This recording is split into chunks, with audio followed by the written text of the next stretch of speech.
Hola, ¿qué tal? Buenas tardes. Aquí vamos a empezar con la estructura de las proteínas y esta vez vamos a definir qué cosa es una proteína, para qué sirve, de qué está conformada y cuáles son sus funciones. Recordemos primeramente que antes que una proteína, primero se formaron los bioelementos como el carbono, el hidrógeno, el oxígeno, el nitrógeno, excepto el fósforo.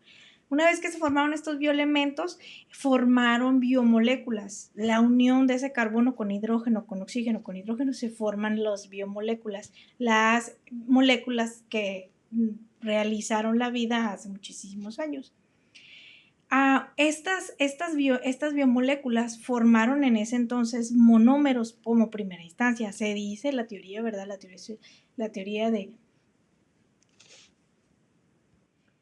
teoría de Oparin menciona esta parte que la vida fue formada a partir de monómeros. Y después que ya estos monómeros formaron después, más adelante, aminoácidos. ¿Pero qué cosa es un aminoácido? Es una biomolécula ya más estructurada, conformada de un grupo amino, un grupo carboxilo y un grupo R. Como se muestra en esta figura, el grupo carboxilo está en esta parte, un carbono con doble enlace con un oxígeno y un OH, que es un alcohol, un grupo alcohol, pero que además está unida por un enlace covalente a un carbono alfa. Este carbono alfa es un carbono quiral que tiene la capacidad para girar la luz polarizada hacia la derecha o hacia la izquierda, que le llaman levógiro o destrógiro. Pero además está unida por un hidrógeno y un grupo amino, esa amina de nitrógeno con dos moléculas de hidrógeno, ¿verdad? Y que además es un grupo R. Ambos, si ustedes se fijan, podemos observar que tiene cuatro enlaces de átomos diferentes. Entonces ahí se le llama carbono quiral. Y además esta R es un grupo R, así le llaman tal cual. Y de dónde proviene estos grupos R es precisamente de un aminoácido, ¿verdad? Este grupo R de los ácidos del Este grupo R es una variable que diferencia los aminoácidos, ¿verdad?, que forman las proteínas. Son 20 tipos, por lo regular son polares, también pueden ser apolares y pueden ser aromáticos. Estos 20 diferentes tipos se clasifican así y forman la estructura, dan las propiedades de las diferentes proteínas. Entonces, por eso es que son tan diversos y además se clasifican en esenciales y no esenciales. a hablar de los aminoácidos tarda mucho tiempo, entonces por tanto pues hay mucha información al respecto. Y pues nos vamos a adelantar en cómo está conformada una proteína. Una vez visto estos 20 aminoácidos de cadena de diferente forma que dan propiedades diferentes a las propiedades de las proteínas, y que las proteínas están en diferentes partes del cuerpo, además la estructura forman la estructura 20 aminoácidos, ¿verdad? O una cadena de más de 20 aminoácidos forma la estructura primaria, que también se le llama péptido. Pero cuando se unen dos péptidos por un enlace peptídico, como le llaman, un enlace covalente fuerte, ¿verdad? Pues fue formado por arriba de entre 51 a 100 aminoácidos, pues ya se le llama polipéptido. Y ese polipéptido a la vez es una estructura compleja, ¿verdad?, que le llaman ya la estructura terciaria. Dos o más cadenas del polipéptido forman la estructura cuaternaria. Vamos a ver de qué se trata esto. Vamos a hablar más sobre estas estructuras primaria, secundaria y terciaria. Antes que eso, pues hay que recordar que las proteínas están compuestas, son moléculas gigantes, ¿verdad?, que están compuestas por arriba de 20 aminoácidos hasta 500 aminoácidos juntos. Por ejemplo, estos aminoácidos, pues como ya vimos, que la alanina, la glicina, la serina, pues son ejemplos, ¿no? Son esenciales y no son esenciales a la vez. Una proteína, en cambio, es un polímero también, también le llaman polímero, en donde representa el 50% del peso seco de la materia del cuerpo.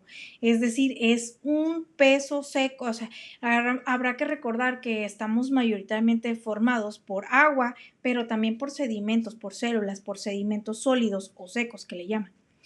Estas proteínas son multifuncionales, tienen diferentes funciones debido a que participan en una variedad de lugares dentro y fuera de la célula, en especial la célula eucariota, ¿verdad? Y estas participan en una serie de funciones diversas.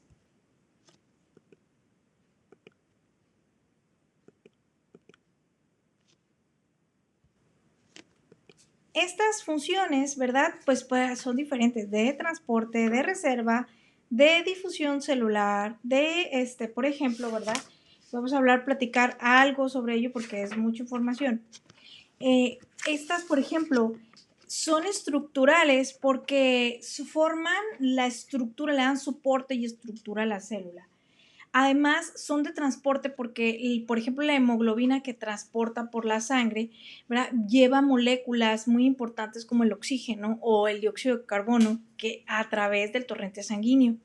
Son de reserva porque, además, o de almacenamiento, como le llaman, porque sirven de reservorio, ¿verdad? De nutrientes esenciales, por ejemplo, la albúmina que está presente en los huevos, perdón. La caseína que está presente en la leche. Son de tipo de transporte o movimiento porque están involucradas en todos los movimientos celulares y además facilitan pues el transporte de estas moléculas de iones o otras moléculas esenciales como la hemoglobina.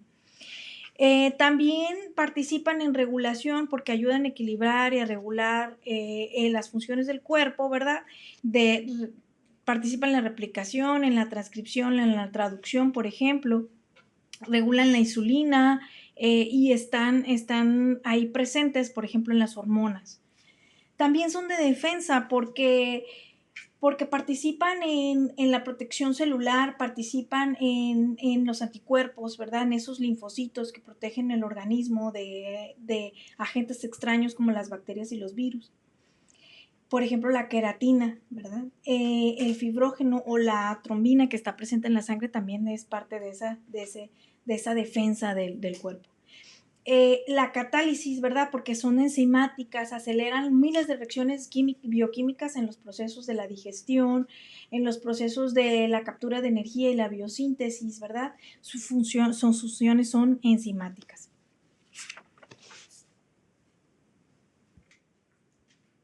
Bueno, continuamos. Los niveles de organización, ¿cómo están estructurados, verdad? ¿Cómo está estructurada las proteínas? Pues hay 4 tipos. Estructura primaria, estructura secundaria, estructura terciaria y estructura cuaternaria. Por ejemplo, aquí en esta imagen se puede observar bien cómo es que primeramente la estructura primaria se ven los residuos de aminoácidos, o sea, es decir, la prolina, la lina, las pareginas, están todas unidas juntas por enlaces peptídicos que forman la estructura la primaria.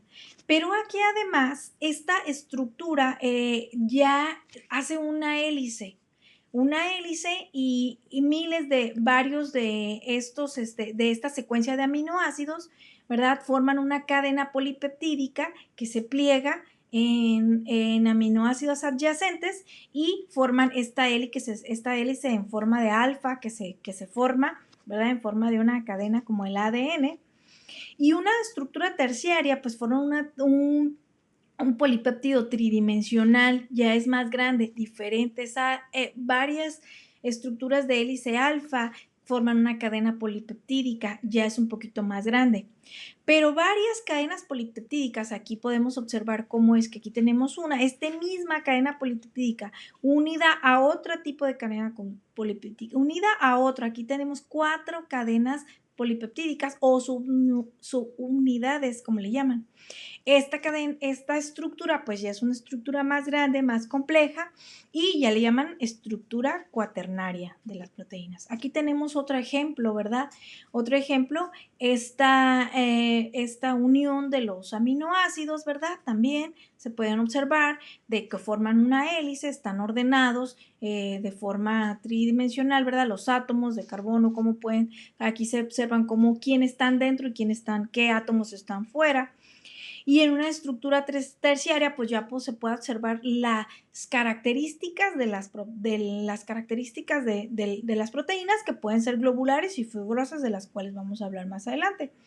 Y esta misma función hace una estructura cuaternaria, donde ya se puede observar una molécula mucho más grande y más compleja.